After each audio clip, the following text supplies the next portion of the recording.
Muito bem, pessoal, vamos falar agora dos conjuntos numéricos para a gente encerrar o assunto teoria dos conjuntos, certo? São os conjuntos numéricos, são o conjunto dos números mesmo. A gente vai estar falando aí que vai eclodir, começar nos naturais e eclodir nos números reais, ok? Então lembra lá que eu falei no início, no outro vídeo, de que existem conjuntos que têm uma letra específica para eles, que a gente não pode escolher qualquer letra.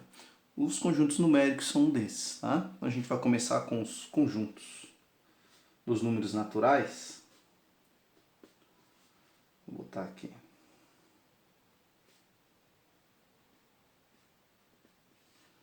Vamos dividir essa folhinha aqui para facilitar a nossa vida. Conjunto dos números naturais. Os números naturais são aqueles números que surgiram na necessidade da contagem. Eu sempre digo que são os números que surgiram naturalmente, né? Desde lá dos homens das cavernas, quando precisavam efetuar a contagem da sua tribo, da caça, das frutas, etc. Eles contavam com gravetinhos, riscos no chão, riscos em ossos, né? Lascavam pedras, inclusive nas paredes, para efetuar a contagem. Eles foram tendo evoluções na sua forma de representar, os símbolos que os representam, até nós chegarmos nos símbolos que nós conhecemos hoje indo-arábico, né? Então, os números naturais são compostos por todos os números positivos e ele é representado pela letra N. Tá? Vocês vão encontrar nos livros um Nzinho mais trabalhadinho, mas não deixa de ser um N. Quem são os números naturais? Ele vai do zero ao infinito e além, certo? Ou seja, começa com 0, 1, 2, 3, 4, 5, 6, 7 e não acaba mais, tá? Então esses são os números naturais. Nós não vamos aqui trabalhar operações, nada com os números, nós só vamos apresentar o conjunto dos números nesse vídeo, certo?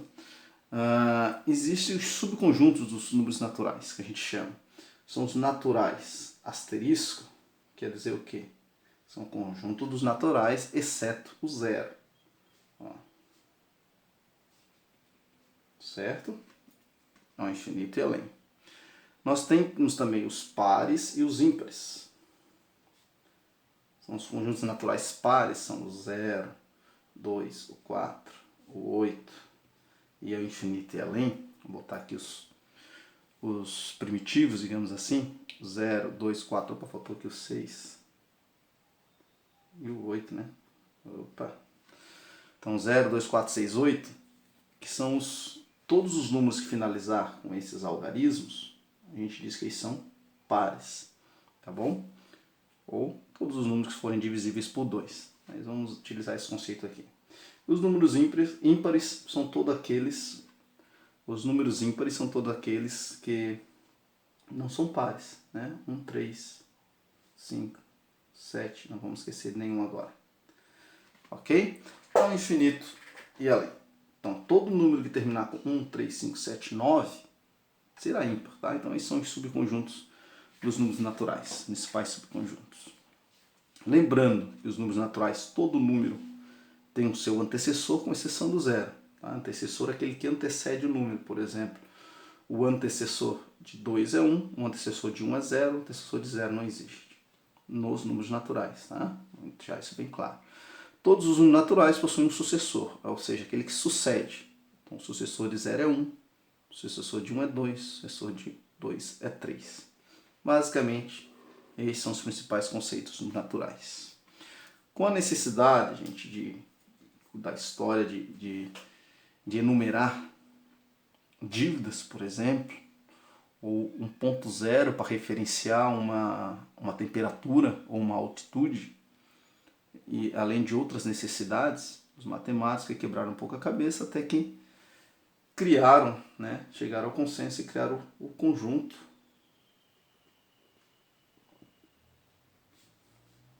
dos números inteiros.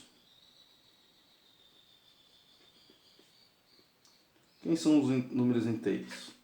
Os números inteiros é o conjunto dos naturais e seus opostos. Quem são os opostos dos naturais? Todos os números negativos. Então, os conjuntos inteiros a gente não representa pela letra I. Pelo amor de Deus, não confundam isso. Conjuntos inteiros a gente representa pela letra Z. Tá? Sempre lembre disso. Zinteiros. Tá? Nem que põe aí os inteiros. Ó, junta os inteiros se você lembrar do S. Ok? Então, ó, sempre do Z, me perdoe. Pra vocês lembrarem do Z. Então, é sempre representar a letra Z, tá bom? E os números inteiros são infinitos, tanto negativamente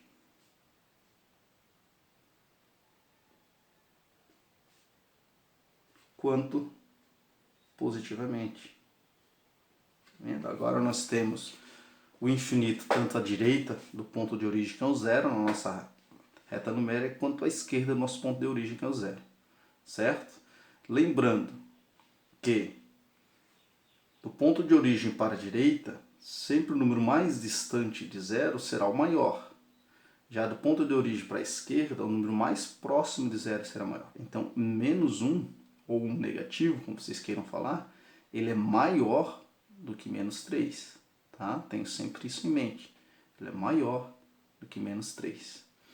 Menos 1 é maior que menos 1000. Menos 1 é maior que menos 1 trilhão. Tá? Então, menos 1 é o número negativo maior que existe. Ele está mais próximo do zero. Então, quanto mais próximo do zero o número negativo for, maior ele será. Tá? Já o positivo é quanto mais distante do zero ele estiver, maior ele será. Tá ok? Que fique bem claro esse conceito para vocês, que às vezes as pessoas se atrapalham, os alunos se atrapalham. Tá? O subconjunto dos inteiros segue o mesmo conceito de lá, Z asterístico, ou seja, os inteiros sem o zero, com exceção do zero, né? Ó. Ok? Nós vamos ter daí também agora os inteiros positivos e os inteiros negativos. Os inteiros positivos, Z mais I, que é quem? Os inteiros positivos. Certo? Importante salientar que Z mais é igual a N. Tá? Ou seja, os inteiros positivos é o mesmo que o conjunto dos naturais. Os inteiros negativos são quem?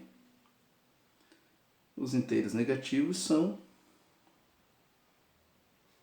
os números negativos. Né? Ó, não esqueça que é infinito, 0, 2, 0, 1 e 0. Certo? Sempre incluindo o zero. Agora, nós quisermos o inteiro positivo sem o zero, o negativo sem o zero, você combina aqui. Ó.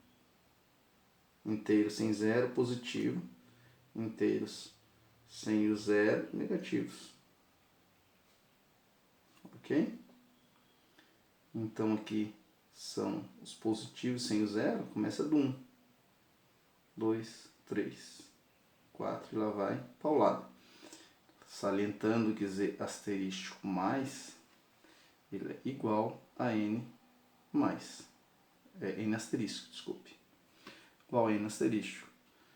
E o inteiro sem o zero também são os negativos sem o zero. Ok? Simples isso, né, gente? Muito simples. Saindo dos inteiros, a gente, com o tempo, ficou a necessidade de representar os números quebrados, né? Os decimais, os periódicos, que não dava de representar nem pelos inteiros e nem pelos naturais, que justamente eles são inteiros, né? Então, chegou-se ao consenso de criar o conjunto dos números racionais. E agora nós temos outra pegadinha aqui, que o racionais não é representado pelo R racional, tá? Ele é representado pelo Q. De quais racionais? Quais racionais? Qzão, tá? Vai ser um Qzinho trabalhado que vai ter nos livros didáticos. Eu não consigo escrever aqui num conjunto os números racionais.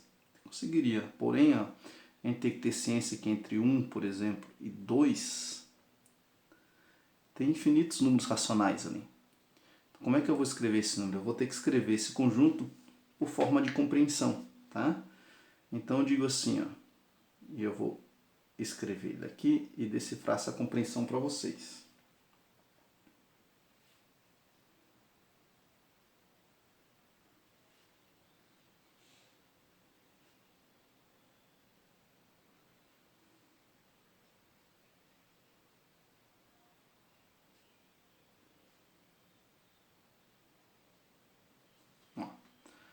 Os conjuntos números racionais, são toda a razão de AB, tá? É o conjunto de toda a razão de AB, sendo tal que A pertence aos inteiros, ou seja, o A pode ser qualquer número inteiro, inclusive o zero, e o B pertence aos inteiros sem o zero. Ele pode ser qualquer número inteiro, exceto o zero. Por que B não pode ser zero?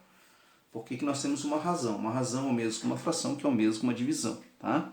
Então, a gente, quando tem isso daqui, ó, vou botar um número qualquer aqui, nós temos o que aqui? Uma indeterminação.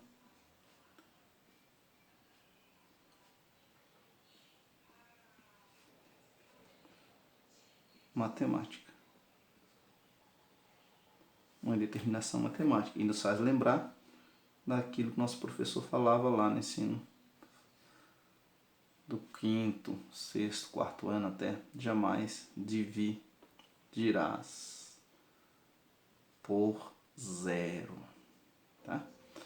Então, é uma indeterminação matemática. Por isso que B ele é diferente dos inteiros asterísticos. É igual aos inteiros asterísticos. Tá? Ou seja, ele não pode ser zero.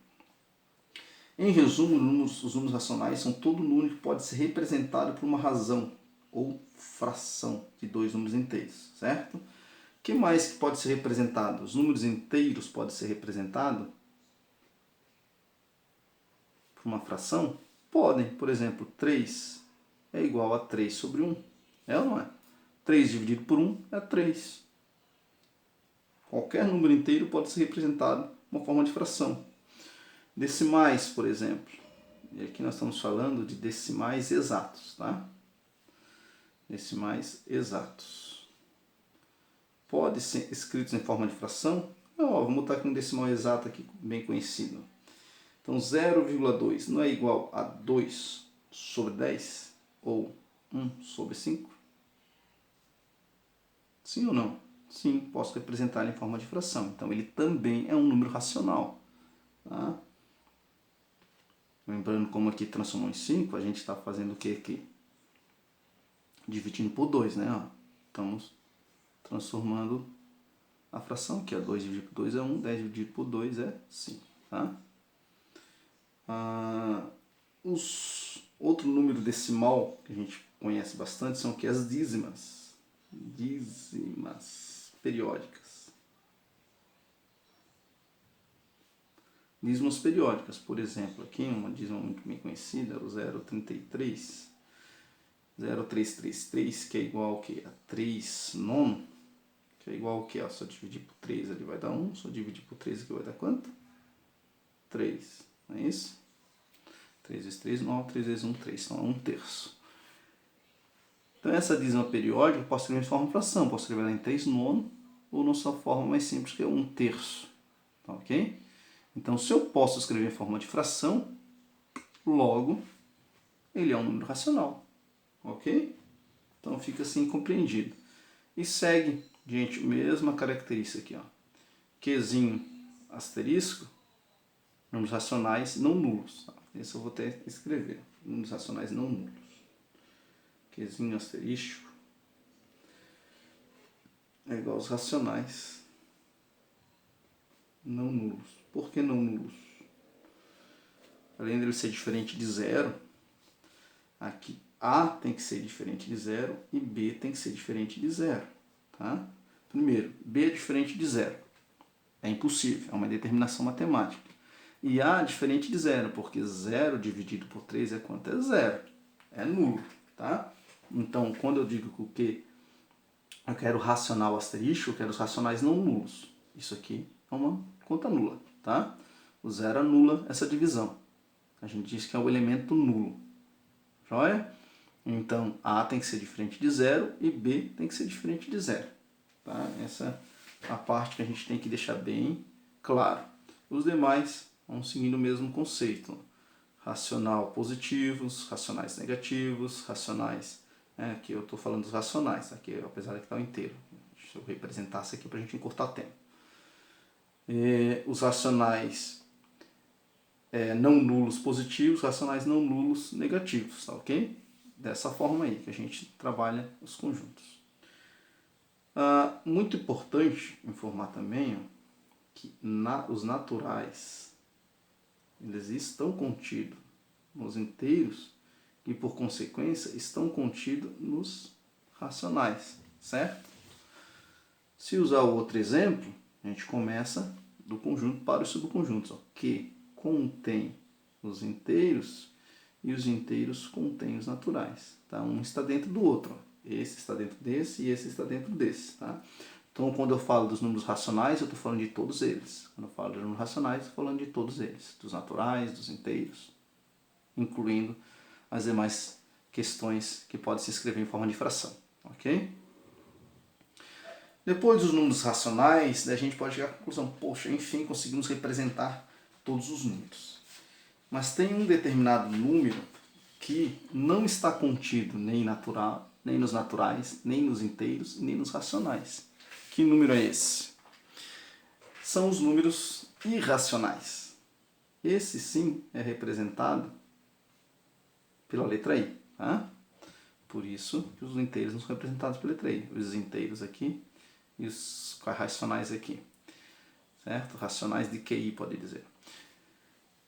Os irracionais são aqueles números decimais infinitos não periódicos. Decimais infinitos não periódicos. Vamos, por exemplo, aqui. Raiz de 3. Raiz de 3 é igual a 1, 7, 3, 2, 0, 5 e lá vai para o lado, certo? Vocês estão vendo que aqui ele não tem um padrão, que nem a dízima periódica. A dízima periódica ela tem um padrão. Ela vai 3 até o fim do mundo, até ao infinito e além. Aqui não. Nessa questão de racional, ele vai sem padrão até o infinito. Nunca vai repetir um número aqui, ter uma sequência numérica para o resto da vida. Ela sempre vai ser alterada. De repente um ponto lá, nos trilhões de vírgula, de repente o 5 até se repite umas 2 vezes, umas 3 vezes, mas depois altera. Tá? Embora seja praticamente possível repetir. Então nós temos exemplo, a raiz de 3, raiz de 2, raiz de 5, raiz de 7. E o número irracional mais famoso que existe é aquele com esse símbolozinho aqui. Ó. Todo mundo já conhece que é quem? O π. Tá? O π é o número racional mais famoso aí. Ele é infinito, então é 3,14 unidades. Qual é o valor de π? É 3,14? Não. É 3,14,1,4,1,5,9. 9, depois vem 2, 6 e assim vai, tá?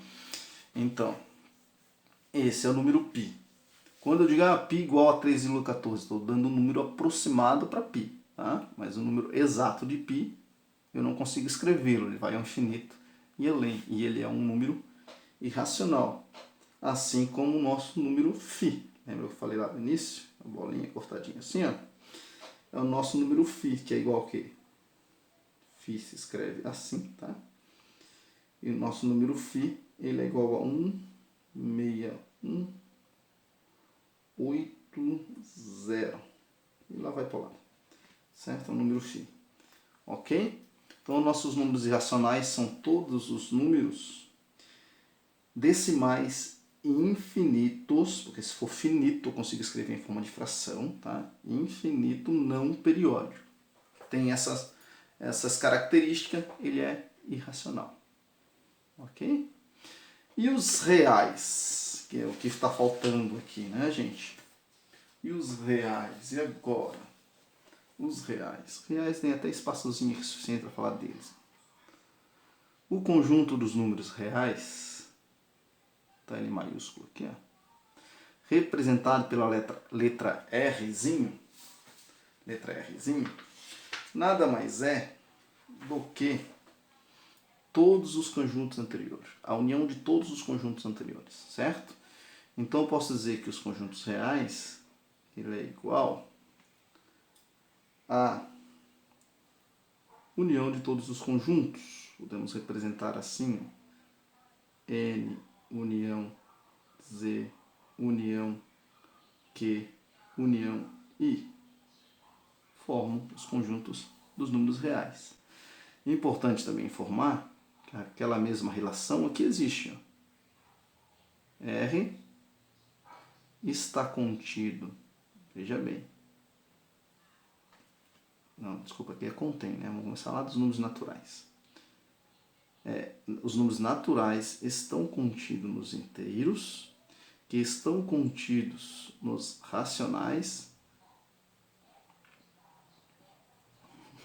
Troquei aqui, né?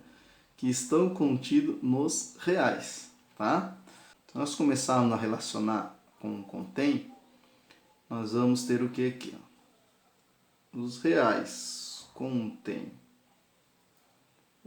os racionais, que contém os inteiros, que contém os naturais, tá vendo? E a mesma vale aqui para os racionais, os reais contêm os irracionais, tá? Esse aqui sempre vai estar sozinho, solitário, a vida dele é uma vida de lobo solitário, certo?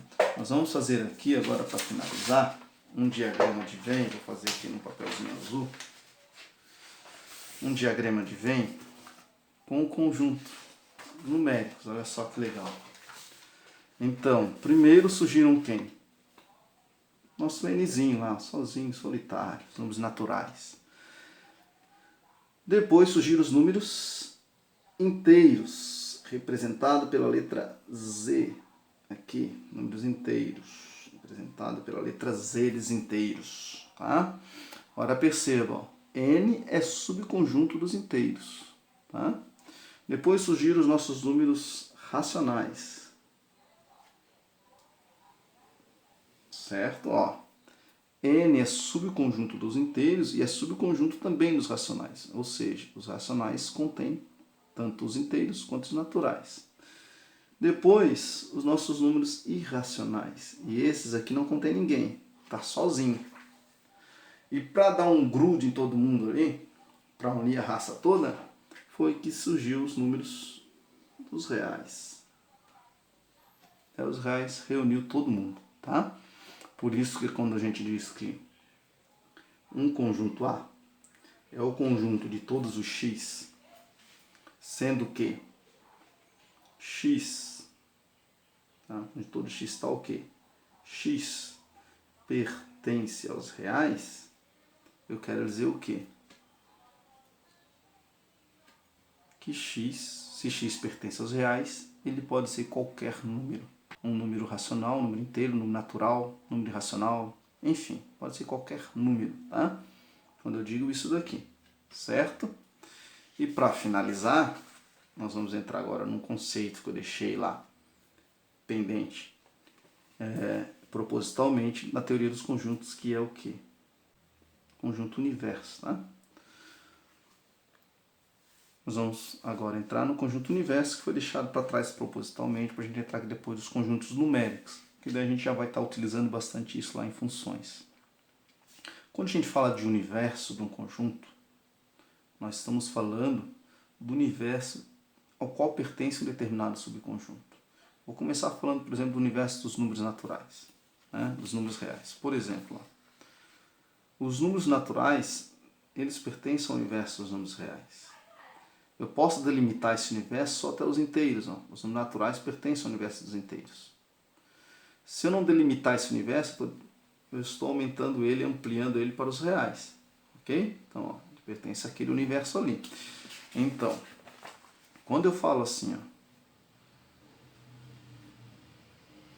por exemplo, que há o conjunto de torres dos x, tal que x pertence aos inteiros, e x elevado ao quadrado igual a 9, qual é o meu x? Qual é o meu universo disso aqui? O universo eu estou decifrando aqui, ó. Tá? Estou dizendo aqui, ó, A é o conjunto de todos os x, tal que x pertence aos inteiros, e x ao quadrado é igual a 9. Então esse meu resultado aqui, ó, dessa equação, ele pode ser tanto positivo quanto negativo. Nesse caso aqui, ó, A vai ser igual ao quê? A menos 3 e 3, porque o universo dessa equação é qual? São os números inteiros, ok? Esse universo ele pode estar tanto antes ou depois do tal que, dependendo do livro didático, tá? Vamos fazer um aqui diferente. X pertence aos naturais, tal que x ao quadrado igual a 9. Veja que agora eu alterei o meu universo e eu também fiz um exemplo diferente aqui, dependendo do livro didático, vocês vão encontrar assim ou assim, tá? Esse tal que aqui. Então, B é todos os conjuntos de x pertencentes aos naturais, tal que x ao quadrado é igual a 9. Então, nosso A é o quê? Veja que o universo desse nosso subconjunto aqui é o número dos naturais. Então, ele só pode ter um resultado positivo, certo? Então, aqui só pode ser 3. É um conjunto unitário e o único número elevado ao quadrado que vai dar 9 é 3. Aqui, como o meu universo é um número inteiro, então tem positivos e negativos, tanto 3 negativo quanto 3 positivo elevado ao quadrado darão 9. Então, para mim enxergar o universo nas questões, principalmente de funções, a gente sempre vai estar localizando ela aqui, ó, quando diz que x pertence a um universo de um determinado número, certo? Ora, por exemplo, se eu tivesse aqui um conjunto, para mudar de números ali, estou falando aqui que o conjunto são os planetas da Via Láctea.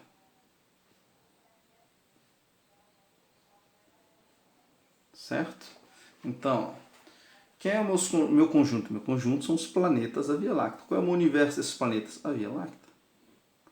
Não posso botar planetas que não estejam na Via Láctea, porque esse é o meu universo desse subconjunto. Meu subconjunto, a Via Láctea possui estrelas, possui asteroides, possui luas e etc. Mas eu quero somente os planetas dela. Certo? Então, os planetas pertencem a essa Via Láctea.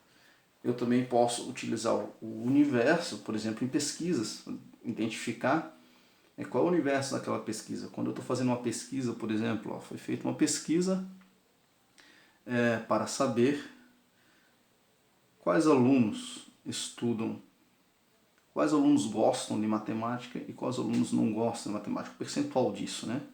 Então, o que é o meu universo aqui? Meu universo são os alunos, né? Esse é o meu universo. Alunos de quais? Eu não especifiquei, então são todos os alunos que eu posso entrevistar.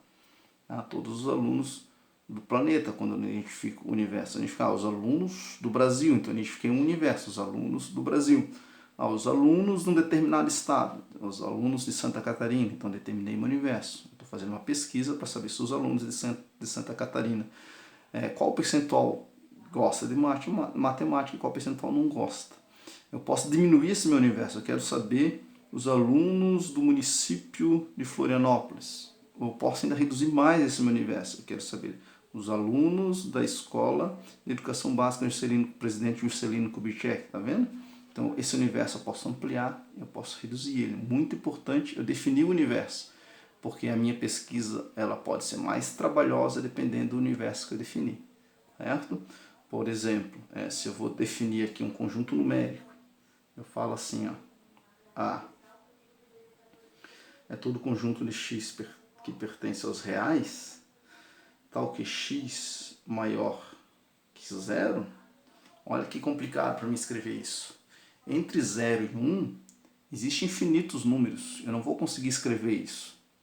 Agora, se eu mudar isso aqui, ó, o universo, escrever x pertence aos inteiros, por exemplo, tal que x maior que 0, eu já consigo escrever isso aqui. Ó.